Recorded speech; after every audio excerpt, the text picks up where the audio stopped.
Um, you've got a lot of teams right at the cap who are playing around with their numbers, playing around with their with players going up and down, back and forth, and roster size too. Roster size. You know, guys dressing fewer players than they would normally because of that. How concerning is that to you? Every team has to manage their cap to their best of their ability. Teams, put themselves in that situation, understanding how the cap operates. And, I think each GM has to make a decision how to best allocate the money that's available to him under the cap. And it's really the question that you have to ask the GMs, because the system works as it was intended. Now, part of it is impacted by the fact that the cap has been flat or relatively flat for the last few years, but for the reasons we discussed, that was so that we could pay the players more than they were entitled in the short term. So the system, like most things, is a bit of a balancing act. But you're going to have teams, as you have in the past, dressing 16, 17 players for a night because of cap situations, not regularly, but occasionally. Does that bother you? Well, we think our teams should play to maximum capacity all the time, but it's really maybe they play one or two players short on a given night. It's not a long-term thing, but part of it's to preserve the integrity of the cap. And again, the system we have is what gives us the extraordinary competitive balance. It creates a partnership between the league and the players in terms of 50-50 split. And so, you can always pick one thread out and say, well, I don't like that thread, but you've got to look at the overall context and what's fair. And again, the clubs make the decisions in terms of what they're going to spend and what their cap situation is. None of this comes as a surprise to them. They have to plan accordingly. Did you like the taxi squad that was put in place during COVID? And is that something that perhaps? No, I think that having a more certain regular roster of players, having players who aren't playing regularly, playing in other places where they can get more regular time makes more sense. The taxi squad was born of necessity. Right. Part of it was health and well-being, and part of it was travel logistics. So, things that we did in COVID, we got on occasion people suggesting we were making things up as we went along. And to some extent, I'll have to plead guilty because we were dealing with something that was completely unprecedented. But I think the effort that we made during COVID, I'm extraordinarily proud of, because the cooperation between the league and the clubs, the Players Association and the players, all of our business partners, was extraordinary. And that's how we came through this as strong as we did, as evidenced, among other things, by how well we've come back in terms of attendance, in terms of revenues. But it was clearly no fun. You have instituted advertising on your uniforms now. It's very small. Yes. It's not offensive to me, and I'm offended by advertising on uniforms in general. But you're offended by everything, Bob. True. Yeah, but it's not offensive. The old Bob, the mellow Bob, is a little more discreet in terms of what offends him. Thank you very much. Okay. I'll take that as a compliment. That means, Gary, he's not offended by you, but he's offended by me. So that's okay. But John, let's admit there are probably others who fall into that camp. But look,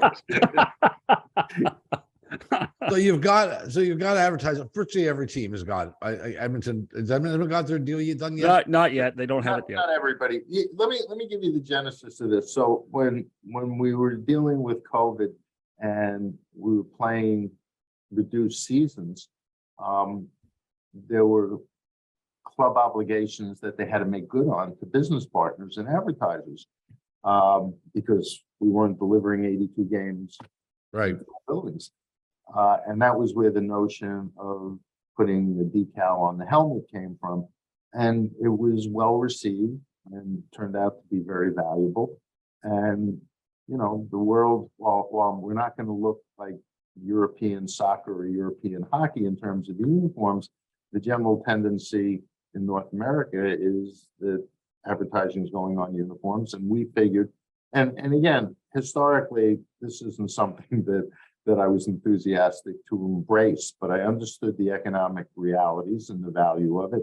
And we determined with the clubs that if we could do this in a tasteful way that really didn't mess up how great our sweaters are, we should do it. And not everybody sold it yet because it's a complicated sale and it's a valuable sale.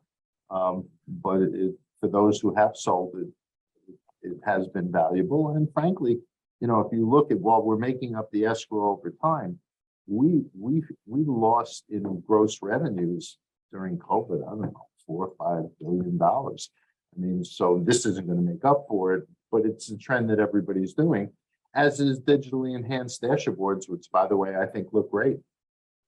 Well, let's get to that though. I know you want to jump in there, John, on that, but Yeah. how far were you prepared to go with uniform advertising? Is this it? This is it.